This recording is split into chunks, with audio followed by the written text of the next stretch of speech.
참 예수님의 말씀을 한 번 정도만 들으면 큰 문제가 없어요. 근데 두 번, 세 번 계속 들으면 이게 부대끼는 게 있어가지고 참 안타깝게도 이제 오늘 우리가 보는 본문이 예수님께서 가버나움 해당에서 유대인들에게 갈릴리 사람들에게 말씀한 사실 공개적인 자리에서 이렇게 집중적으로 말씀한 것은 마지막이에요. 왜냐하면 예수님의 갈릴리 사역은 요한복음에서는 6장에서 끝이 납니다. 7장, 8장, 9장, 10장 전부 다 예루살렘과 관련된 이야기거든요. 그리고 보면 우리에게 주어지는 기회가 항상 머물러 있는 건 아니다. 그것을 잡지 않으면 두 번 다시 잡을 수 없는 그런 것인데, 참 이해가 안 되면 이해가 안 됩니다. 나는 이렇게 이해를 하는데 이게 뭐가 잘못입니까? 라고 예수님에게 제자들이 묻는 것처럼 물었다고 하면 이들이 모든 것을 바로잡고 깨달을 수가 있겠는데, 내가 이해하는 게 바로 이해하는 거야, 예수님이 틀린 거야 라고 전제를 하니까 결국 예수님이 생명의 떡으로 오셨고 생명의 떡이 되기 위해서 인자로 십자가에 대속적인 죽음을 당하고 또 그것을 이루기까지 가야 될 길이 어떻게 보면 쉽지 않은 그런 길이었습니다. 그런 가운데 가장 중요한 사역이 사람들의 영적 상태를 알려주는 겁니다.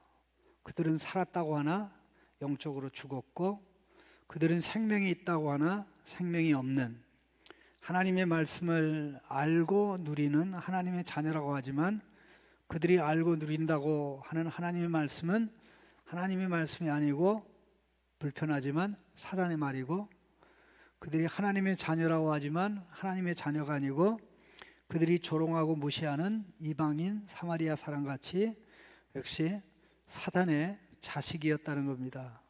그 모든 것을 해결하기 위해서 예수님이 유월절 어린 양으로 죄값을 치르고, 또 그렇게 가기까지 모든 것을 하나, 둘, 셋, 넷, 한 단계, 두 단계 순종과 복종의 길로 아버지가 정한 길을 가야 됐다는 사실, 말로만 그렇게 하는 것이 아니고 하시는 말씀을 하나하나 실행하면서 이루어가는 그 예수님이었기에 쉽지는 않았던 것입니다. 예수님이 나는 너희의 생명의 떡이니까 지금 먹어라, 지금 먹어라 그렇게 하지 않았습니다. 말씀하는 순간 그는 생명의 떡이 아니었고 또 생명의 떡으로서의 자격도 없었습니다. 왜냐하면 아직 십자가가 미래의 일이었기 때문에 그렇습니다. 아직 자격이 예수님 편에서 되지 않았기 때문입니다. 그렇지만 그럼에도 불구하고 그들이 예수님을 믿어야 된다는 것은 너무나도 절박하고 분명하게 예수님이 그들에게 호소하는 내용이었습니다. 그러자 그들은 예수님에 대한 편견, 요셉의 아들이 어떻게 하늘에서 내려온 떡이야? 이 하늘에서 내려오는 떡, 내려온 떡, 나는 하늘에서 내려왔다, 내려오고 있다, 이 두 시제가 사실 반복적으로 사용된다는 거 여러분 주목해 보셨는지 모르겠어요. 예수님이 단지 사람이라면 문법을 모르는 사람의 말이 되겠죠. 또 과하면 정신 나간 사람의 말이 되겠죠. 그런데 예수님이 사람이시지만 사람 이상이야, 하나님이셔. 동시에 그런 인식과 깨달음이 있다면 예수님은 하늘에서 내려오신 분이고, 그 최초로 내려오는 시점이 성육신하는 시점이죠. 내려오셨고 지금도 내려오고 계셔. 인간의 관점에서는 과거에 내려오셨고 또 지금 현재 내려오시는 그것은 하나님의 관점에서 볼 때는 얼마든지 가능한 거죠. 그런데 계속 끝까지 오해를 합니다. 그들이 예수님에 대해서 가지는 근본적인 오해는 그런 거예요. 예수님, 우리와 똑같기 때문에 우리가 할 수 없는 거 예수님도 못해. 예수님이 하실 수 있는 것은 우리가 하는 것만 해. 그러니까 그는 우리의 생명의 떡이 될 수 없고 구원이 될 수 없어. 그렇게 얘기를 한 건데, 여러분 예수님이 여러분하고 똑같다고 생각합니까? 한동안 KBS에서도 아마 강의를 했었고 EBS에서도 아마 강의를 했던 것으로 아는데, 그 사람이 공중파 그 강의 석상에서 예수님에 대해서 한 말이 있어요. 예수님은 나와 하고 똑같다. 나와 예수님은 전혀 다르지 않다. 그러면서 몇 가지 예를 들었는데, 나는 배고프면 먹는다. 예수도 배고플 때 먹었다. 나 이제 일 처리하기 위해서 화장실 간다. 예수님도 화장실 갔다. 이것 봐, 예수님하고 나하고는 똑같아. 예수님이 나보다 위대한 거 없고 내가 예수님만 못한 게 없어. 그런 얘기를 했어요. 그 사람 생각 속에는 예수님은 똑같은 인간이야. 그런데 예수님의 가르침은 예수님이 우리와 똑같은 인간인 건 같지만 그럼에도 불구하고 본질적으로 달라요. 두 가지 면에서 다릅니다. 두 가지 면에서 달라요. 하나는 우리와 똑같은 인간이지만 우리는 죄인인데 예수님은 죄인이 아니에요. 본질적으로 다르죠. 양적인 다름이 아니라 본질적인, 질적인 다름입니다. 예수님도 인간, 우리도 인간이지만 우리는 아담의 후손이지만 예수님은 아담의 후손이 아니에요. 예수님 둘째 아담, 마지막 아담이에요. 아담에게서 그의 후손들이 나왔듯이 마지막 아담, 둘째 아담, 마지막 아담 예수님에게서 새로운 인류가 나올 거예요. 그러니 예수님은 이 땅에 오실 때 아담이 지음 받을 때와 같이 죄가 없을 뿐만 아니라 이 땅에 사시면서도 단 하나 죄를 범하지 않았습니다. 아담에게는, 첫째 아담에게는 타락이 있었지만 둘째 아담, 마지막 아담 예수님에게는 타락이 없습니다. 유혹이 없어서? 아니에요. 유혹은 너무 많았습니다. 사탄이 얼마나 끈질기게 달라붙은지 말로 다 알 수가 없죠. 사단은 직접적으로 예수님을 유혹할 수도 있었고 또 간접적으로 예수님을 공격할 수 있었습니다. 그런데 에덴 동산에서 사단이 아담 하와를 유혹할 수 있는 방법은 오직 하나밖에 없었어요. 사람을 통해서 할 수가, 왜?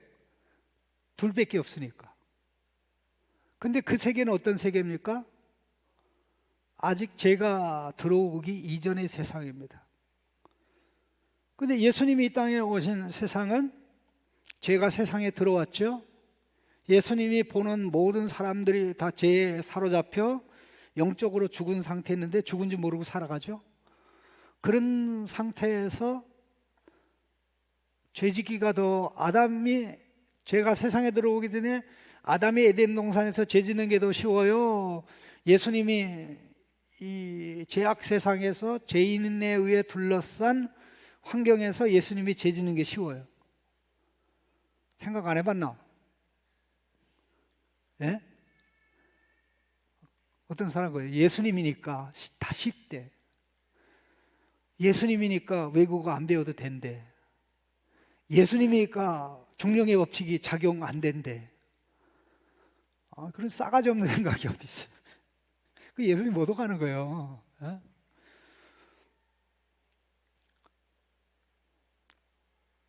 본질적으로 달라요. 왜? 예수님이 우리와 똑같지만 본질적으로 죄인이 아니기 때문에 죄인을 구원할 수 있죠. 예수님이 우리와 같지만 본질적으로 다른 거, 우리는 피조물이지 피조물인 동시에 창조자가 아니에요. 그런데 예수님은 피조물인 동시에 하나님이죠. 창조자인 동시에 피조물이죠. 본질적으로 달라요. 예수님이 인간으로서 하나님이 아니면 어떻게 하나님이 요구하는 죄에 대한 무한 책임, 영원한 책임, 불변하는 책임, 죄에 대한 영원, 불변, 무한 이 3대 책임을 어떻게 감당을 해요? 단지 예수님이 사람이고 하나님이 아니라면 그가 순종한 것이, 그가 하나님을 기쁘게 한 것이 어떻게 하나님을 영원, 불변, 무한하게 하나님을 기쁘게 할 수가 있어요? 단지 예수님을 위한 것뿐만 아니라 그가 구원하고자 하는 모든 사람의 구원을 위해서. 그러니까 이 두 개를 부인하면 예수님이 사람이 아니다. 사람이 아니다라고 해도 문제고, 사람인데 우리가 똑같다라고 해도 문제가 돼요. 사람이 아니다라고 하면 죽을 수가 없어요. 인간을 대신할 수가 없어요. 우리와 똑같으니까 우리와 똑같은 죄인이다라고 얘기하면 죄인이 제 문제를 해결할 수가 없어요. 그래서 예수님 말씀하는 대로 예수님이 오셔서 모든 사역을 하는데 십자가에서 자기 죽음을 유월절 어린 양의 희생물처럼 내어놓음으로 말미암아 죄값을 치르고, 죄값을 치러지니 사망의 형벌을 제거하고 의와 생명을 가져다 줄 수 있었기에 이 모든 것을 내다보고 누구든지 나를 먹으면 영생을 얻는데 내가 그들에게 줄 떡은 이 세상의 생명을 위한 내 육신이다. 살크스. 여기 51절부터 살이 되게 많이 나와요. 51절에 세상의 생명을 위한 내 살, 52절에 누가 능히 자기 살, 그 다음에 53절에 인자의 살, 인자의 피, 살 이렇게 나오고, 그 다음에 54절에 내 살, 55절에 내 살, 56절에 내 살 이렇게 나오는데, 이것은 번역을 할 때 살크스라는 단어가 육신이라는 단어인데 이거를 살로 번역한 겁니다. 정확한 번역은 아니에요. 그러면 이 번역을 그대로 한다면 어떻게 되냐면 이 단어가 예수님과 관련해서 최초로 사용된 것이 요한복음 1장 14절이에요. 여기 번역한 그대로 1장 14절을 내가 좀 소개를 해보겠습니다. 말씀이 육신이 되어 우리 가운데 거하심에, 말씀이 육신이 되어 우리 가운데 거하심에, 말씀이 살이 되어 우리 가운데 거하심에, 말씀이 살이 되어 우리 가운데 거하심에. 유대인들이 오해한 대로 말씀이 살코기가 되어 우리 가운데 거하심에, 우리가 그 살코기를 뜯어 먹으니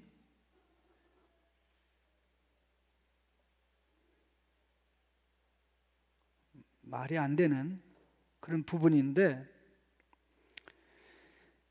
이렇게 갈릴리 사람들이 해당해서 예수님의 말씀을 듣지 않고 계속해서 이 부정적인 입장을 가질 때 예수님은 내가 말하는 거는 그런 뜻이 아니고, 내가 말하는 거는 그런 뜻이 아니고 이런 뜻이다라고 바꾸어서 표현하지 않고 그냥 계속 밀어붙이셨습니다.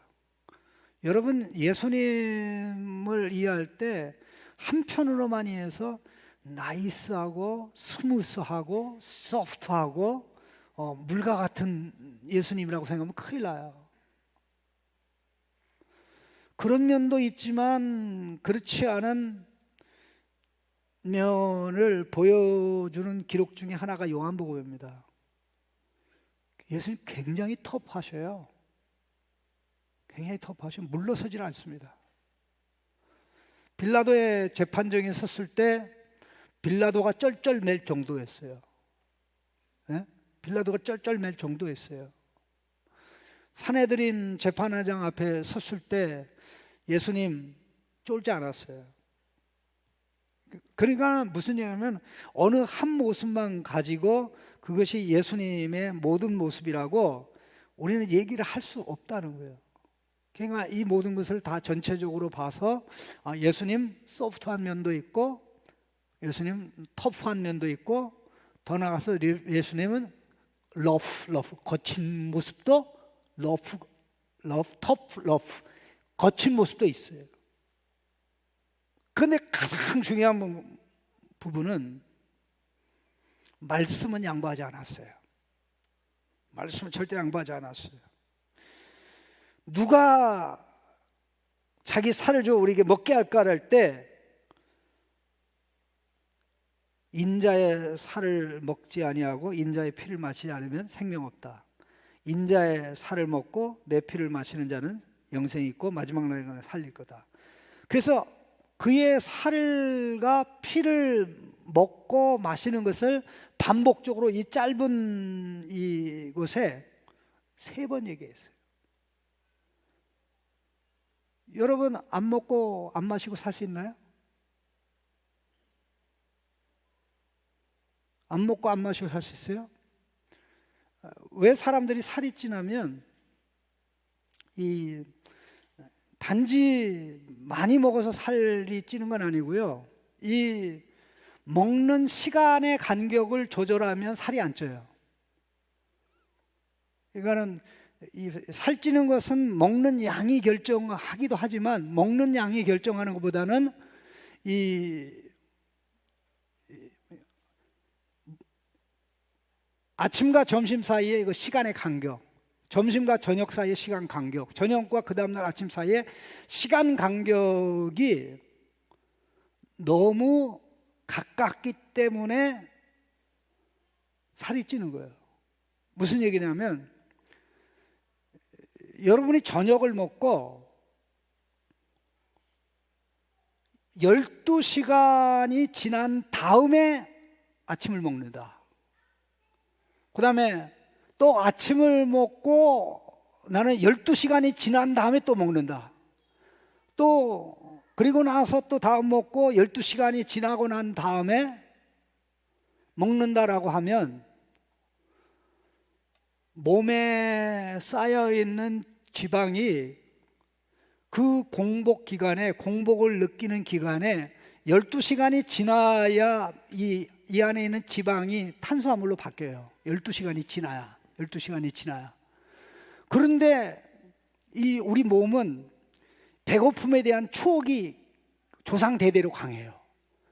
그래서 우리 조상들의 인사가 뭐예요? 밥 먹었니? 밥 먹었니? 어서 와서 밥 먹어.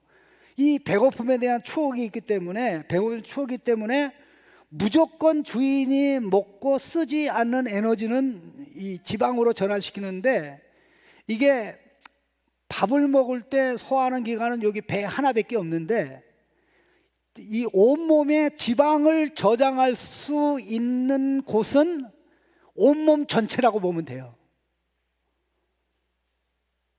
온몸 전체라고 보면 돼요. 근데 이 주인이 비상사태를 대비해서 굶어 죽지 않으라고 이 비상양식을 지방으로 변화시켜서 이게 저장을 해놨는데 이 주인이 쓰질 않아. 그러니까 어떻게 되는 거예요? 비대. 이제 지방으로 커지는 거죠. 그게 비대가 뭐예요? 지방으로 커지는 게 비대예요.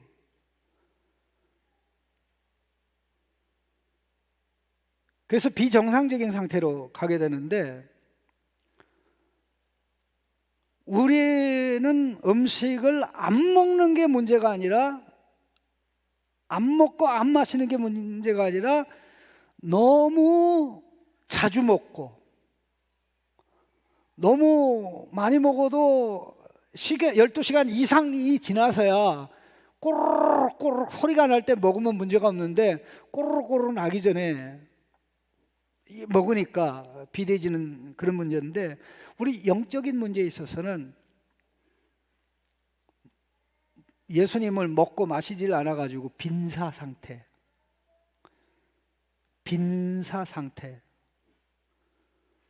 사는 건지 죽은 건지 모르는. 그래서 여기서 예수님이 말씀하는 것은 먹고 마시고 뭐 국밥은 국이면서도 물이 되죠. 그다음에 찌개도 국이 되면서 물이 되죠. 해장국 국이 되면서 물이 되죠. 뭐 예수님을 해장국이라고 얘기도 좋고 장터국밥이라고 해도 좋고 뭐라도 좋은데 영적으로 예수님을 끊임없이 받아 누리고 마셔야 된다는 거죠. 예수님의 이 말씀을 다 얘기한 건 아니에요. 계속 요한복음 전체가 그 부분이니까 중요한 부분은 바로 그겁니다. 예수님이 그들에게 말하기를 나의 살을 먹고 내 피를 마시지 않으면 생명이 없다, 그렇게 말씀한 게 아니라 인자의 육신을 먹지 아니하면 인자의 피를 마시. 왜 인자라는 단어를 썼을까요? 인자라는 것은 그리스도의 십자가 대속적 죽음의 유월절 어린 양의 사명을 염두에 두고 하신 말씀입니다. 그러니까 이 말은 예수님이 그들의 생명이 되기 위해서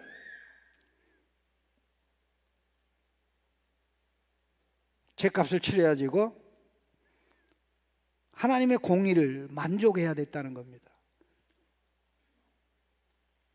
인간의 근본적인 문제가, 아담의 후손의 근본적인 문제가 두 가지인데, 있어야 될 것은 없고 없어야 될 것이 있는 거 있죠. 있어야 될 것은 없고 없어야 될 것이 있는 거. 그러니까 나쁜 거는 있고 좋은 건 없는 거죠. 그 나쁜 것의 대표가 죄와 사망입니다. 죄와 사망. 그거 어떻게 해결을 못해요. 그런데 좋은 것의 대표를 얘기할 때 의와 생명이죠. 의와 생명입니다. 생명만큼 아름다운 게 없어요. 여러분, 죽음이 우리를 괴롭히는 거예요. 생명은 우리를 괴롭히지 않아요. 생명의 그 끈질김이라는 것은 생명의 빛사랑, 생명의 진리 사랑은 사실 말로 다 할 수 없이 큽니다. 여러분, 차 운전하다가 졸려오면 에라 모르겠다, 이렇게 자는 경우가 있어요, 없어요? 네? 없죠. 그 왜 그런 거예요? 생명을 유지해야 되는 본능적 사명이 발동하는 거예요. 그래서 운전하는 중에 졸지 않으려고 별의별 짓까지 다 하죠. 네? 평상시에 저는 안 되는 그런 왜? 졸음이 빠져서 그러면 그 다음은 어떻게 되는지 모르잖아요. 그런데 꼭 졸려고 그럴 때는 졸음 쉼터도 없어. 꼭 지나간 다음에 졸려와. 휴게소도 가려면 한참 가야 돼. 어떻게 할 수도 없어요. 하나님, 나 죽게 생겼습니다. 내가 죽는 거는 사는 거는 욕심이 아니라 내 사명인데 하나님, 나 붙들어 달라고. 가슴에 무릎도 때리고 따귀도 때리고 내가 그런다니까. 예? 그 어떤 여기 벌거질 때가 있어요. 누가 물으면 누구한테 딱이 맞아요.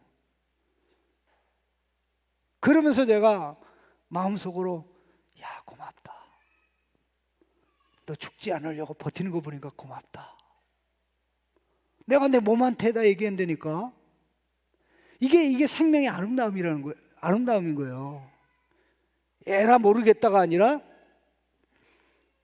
죽음한테 패배할 수 없지. 죽음 앞에 무릎 꿇을 수 없지.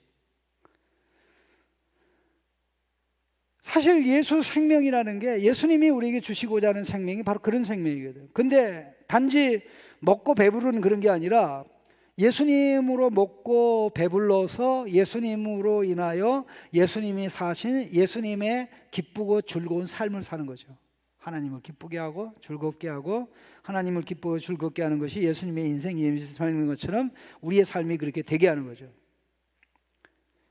예수님이 인자의 사명을 감당해야, 그리스도의 사명을 감당해야 그는 마침내 생명의 영원한 떡이 되고 생명의 영원한 음식이 될 수 있기 때문에 인자라는 단어를 사용한 겁니다. 여러분, 제가 누누이 얘기해서 그걸 왜 또 얘기하냐, 목사님이 할 말이 없나 보다 그렇게 생각할지라도 또 얘기합니다. 창조가 더 쉬워요, 구원이 더 쉬워요? 창조와 구속은 비교할 수 없을 정도로 창조가 쉬워요. 창조는 6일이면 돼요. 근데 구원은, 예수님이 우리를 구원하는 것은 말씀 한마디로 돼야 안 돼요. 하루는 아버지가 아들을 불렀어요. 아들아, 우리가 세상을 창조할 때 며칠 동안 창조했지? 뭐 창세기 1장 기록에 6일 만에 창조했죠. 그런데 말이야, 너 죄에 빠진 인간을 구원하기 위해서 세상에 내려가서 사람이 돼야 될 것 같아. 왜요? 내가 꼭 가야 되나요? 우리가 천지를 창조하듯이 그렇게 하면 안 됩니까? 예수님이 좀 지혜가 부족하다면 그렇게 물었겠죠.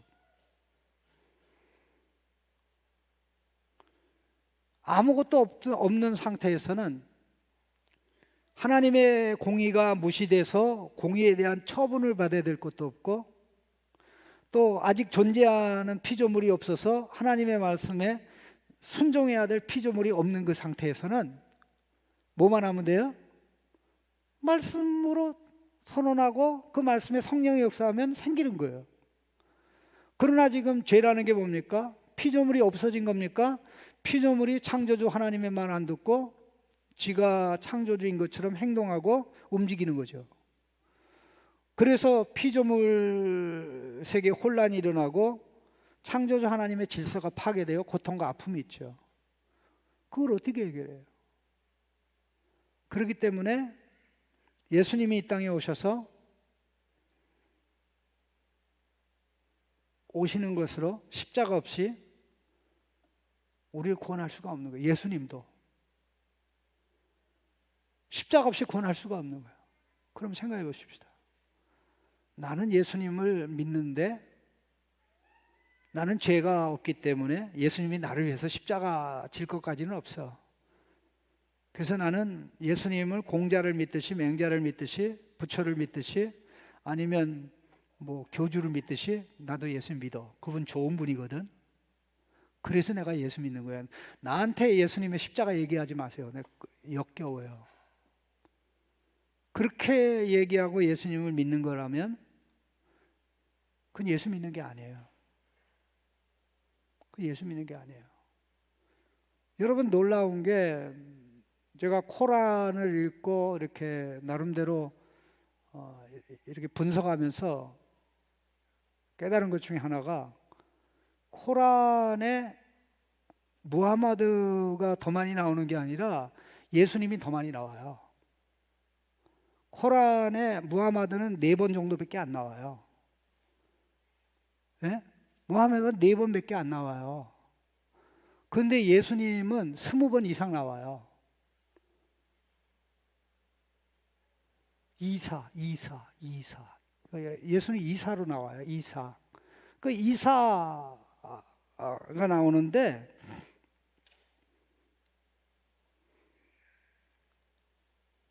그러니까 모하메드는 4번, 이사, 예수님은 20번 이상 이렇게 쭉 나오니까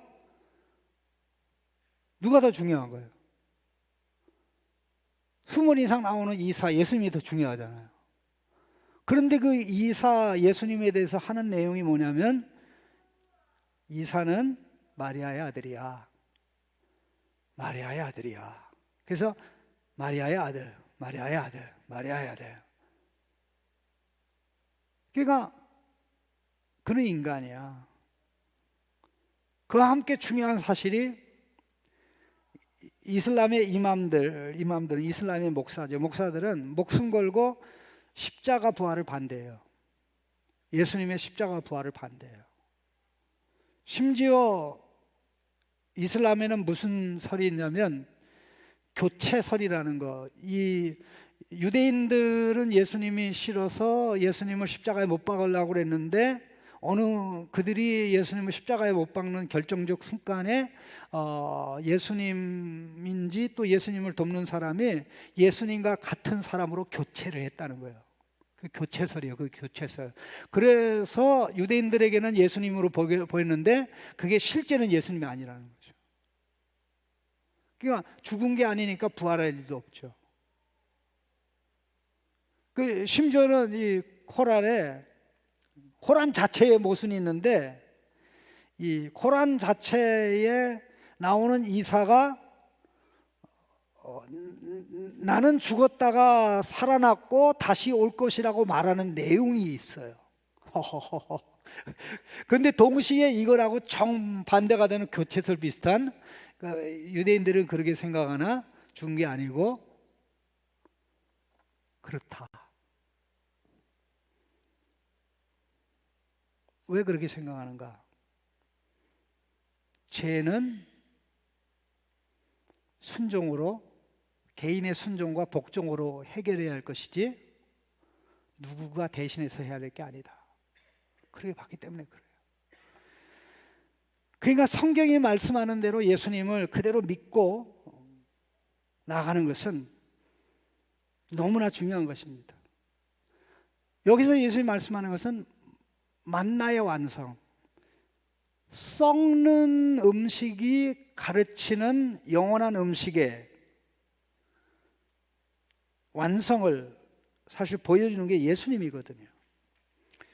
여러분 이 말씀을 좀 읽어보십시다. 무슨 내용인가 하니 56절 57절 한번 보십시다. 55절, 일단 55절 읽읍시다. 내 육신은 참된 양식이요 내 피는 참된 음료로다. 이게 참된이라는 단어가 중요한데 이게 32절에 예수님께서 하신 말씀의 연장선상에서 나오는 겁니다.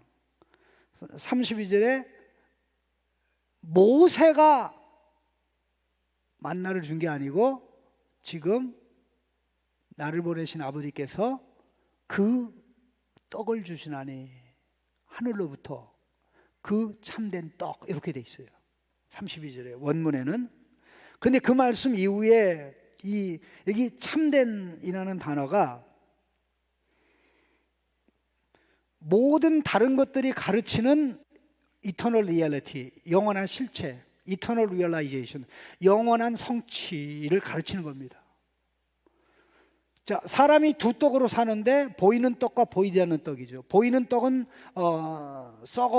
썩습니다. 그러나 보이지 않는 떡은 썩지 않습니다. 사람이 두 떡으로 산다고 그랬죠. 에덴 동산에서도 두 떡으로 살고 에덴 동산 이후에도 두 떡으로 살게 돼 있는데 첫째 아담도 그렇고 둘째 아담도 그런데 첫째 아담 두 떡이 뭐예요? 사람이 떡으로만 살 것이 아니라 하나님의 입에서 나오는 모든 말씀으로. 이게 두 떡이에요. 하나는 보이는 떡, 하나는 보이지 않는 떡. 이 두 떡 중에 아담이 택한 게 뭐예요? 보이는 떡. 사람이 떡으로만 살 것이니라. 그 떡을 택한 거예요. 예수님이 이 땅에 오셨을 때 사단이 유혹을 하죠. 너 보이는 떡으로 살아야 돼. 너 하나님의 아들이잖아. 아들인데 지금 40일 동안 굶었잖아. 너 되게 배고프지? 너 하나님의 아들이잖아. 네가 세례받을 때 하늘에서 음성 들린 거 나도 다 들었어. 너 되게 기뻐하대. 이는 내 사랑하는 아들이여 내 기뻐하는 자니라. 근데 하나님의 아들이 이렇게 굶어서 되겠어? 이 돌을 떡으로 만들어. 예수님이 사람이 떡으로만 살 것이 아니야 하나님에서 나온 모든 말씀. 그러니까 예수님은 무슨 떡을 택한 거예요? 보이는 떡을 택했습니까? 보이지 않는 떡을 택했습니까? 보이지 않는 떡, 하나님 말씀. 아담이 그것을 버려서 멸망을 피할 수 있게 됐어요. 죄와 사망을 피할 수 있는데 예수님이 그걸 택해서 보이지 않는 떡, 하나님의 영원한 떡을 택해서 우리에게 생명을 주시기 원하고, 예수님이 우리에게 생명의 떡이 될 수 있는 것은 하나님의 말씀을 생명으로 알고 하나님의 말씀대로 죄값을 치르고 하나님의 말씀대로 하나님의 의를 만족시키는 삶을 사시고 있고 십자가에서 절정에 도달할 것이기 때문에 누구든지 예수님을 먹고 마시면 아담에게서 임한 죄와 사망이 맥을 못 추고 그들에게 없는 예수님에게만 있는 의와 생명이 그들의 의와 생명이 돼서 예수님을 누리며 살아갈 수 있게 되죠. 자, 놀라운 말씀이 있습니다. 썩는 떡의 경우는 절대 사실이 아닌 중대한 말씀이 56절입니다. 56절 같이 읽겠습니다.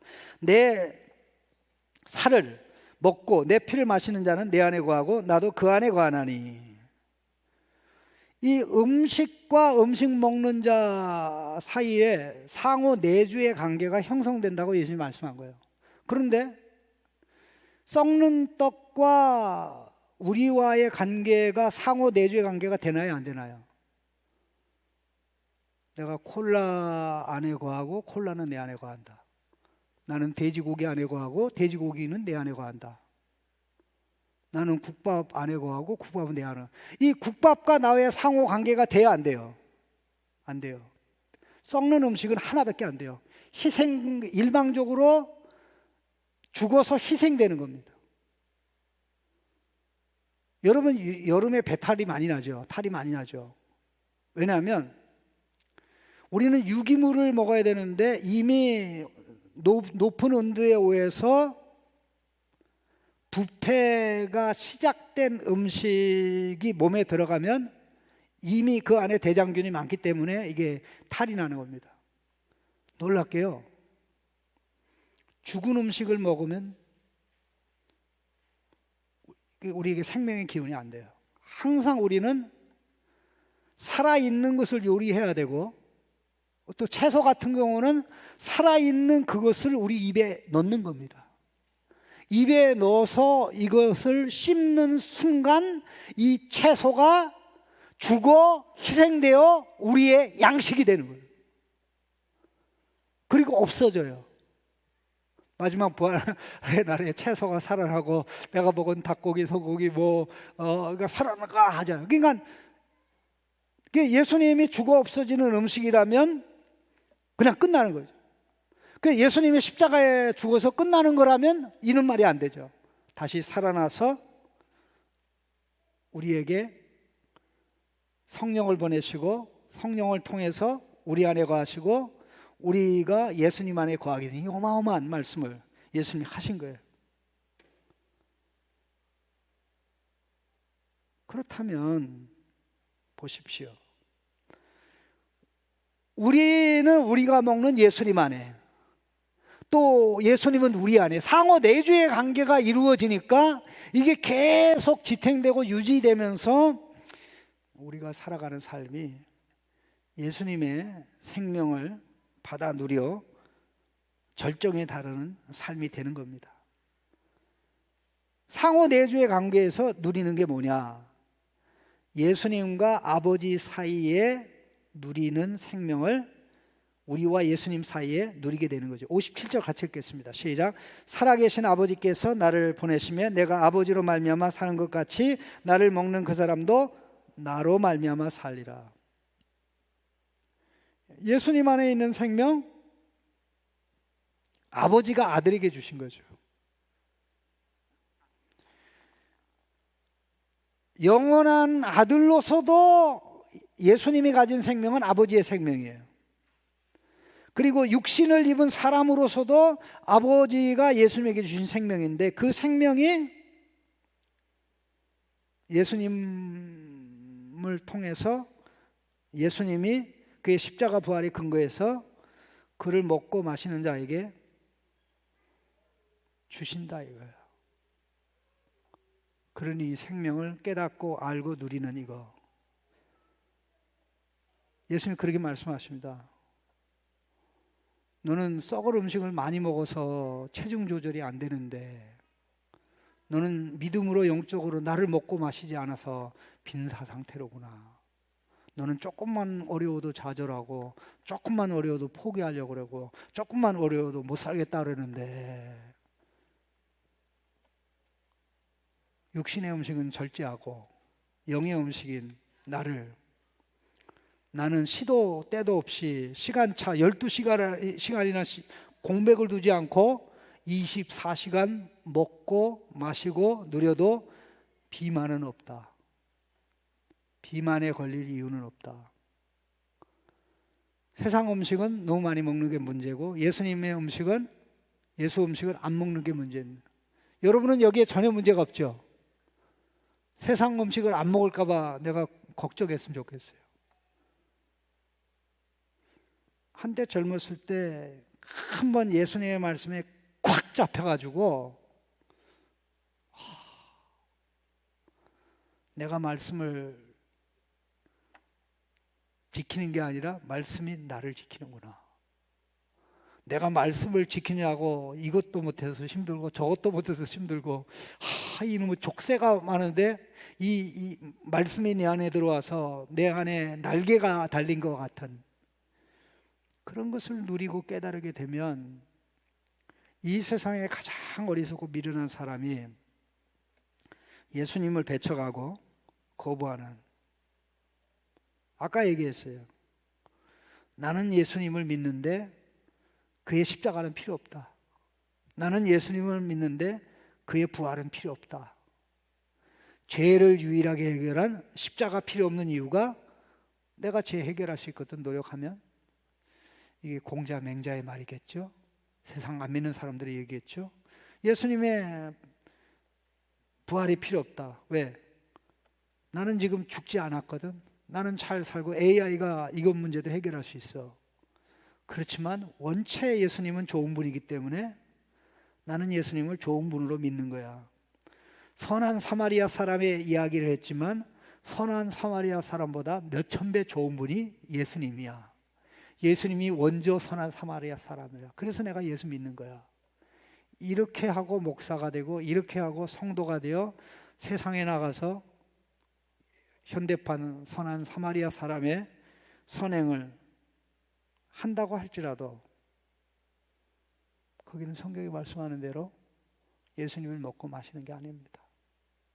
시간이 가면 갈수록 사람들이 예수님의 말씀에 근거해서 예수를 믿는 게 아니라 예수님의 말씀을 다 빼놓고 자기들 마음에 맞는 것만 추려서 예수님 이래서 좋아. 여러분 동성연애하고 동성결혼을 주장하는 사람들이 예수님 자체도 동성연애자였다. 예수님의 마지막 만찬 석상에서 예수님의 가슴에 누워있던 그 제자는 예수님과 동성연애 관계다. 다윗이 친구 요나단이 죽었을 때 그대와 나의 사랑은 여인의 사랑보다 더 크다라고 고백했다. 그거 봐라. 성경에 그 구절만 있는 게 아니라 수없이 많은 다른 구절들이 다 있는데 성경에 그 기록이 왜 등장하는지 자세히 보면 다 나오는데 죄가, 욕심이, 우리 속에 있는 사망이 성경 안에서 어둠을 찾아가지고 어둠을 빛으로 받아들여요.